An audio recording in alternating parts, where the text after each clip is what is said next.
51 సార్లు రేవంత్ రెడ్డి గారు ఢిల్లీ పోయారు.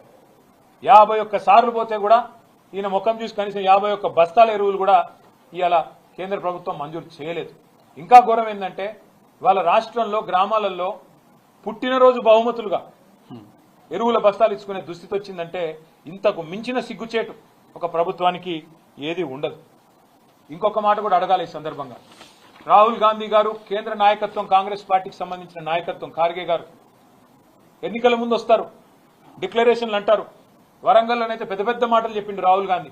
రైతు డిక్లరేషన్ అని పెట్టి రైతులకు ఇది చేస్తాం, అది చేస్తాం, బోనస్ ఇస్తాం, 15,000 15,000 రైతు బంధు ఇస్తా, అందరికి బోనస్ ఇస్తా, కౌలు రైతులకు రైతు బంధు ఇస్తా, రైతు కూలీలకు 12,000 ఇస్తా.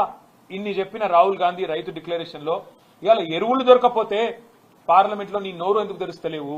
ఒక్కటంటే ఒక్క రోజు రాహుల్ గాంధీ గారు మాట్లాడినారా? ఎరువుల కొరత మీద ఎందుకు కేంద్ర ప్రభుత్వం సహకరిస్తలేదని చెప్పినరా? ఇది ఒక్క మాట కూడా అడగలేకపోతే కేంద్రంలో ఉండే కాంగ్రెస్ పార్టీ ప్రధాన ప్రతిపక్ష నాయకుడు గాని అట్లాగే 8 మంది ఎంపీలు గాని మీరు ఎందుకున్నారు అని ఇవాళ తెలంగాణ రైతులు అడుగుతా ఉన్నారు. 10 ఏళ్లలో లేని సమస్య, 10 ఏళ్లలో రాని సమస్య, 10 ఏళ్లలో రాని కొరత ఇవాళ సడన్ గా ఎందుకు వచ్చిందని చెప్పి మేము రాష్ట్ర ప్రభుత్వాన్ని అడుగుతా ఉన్నాం.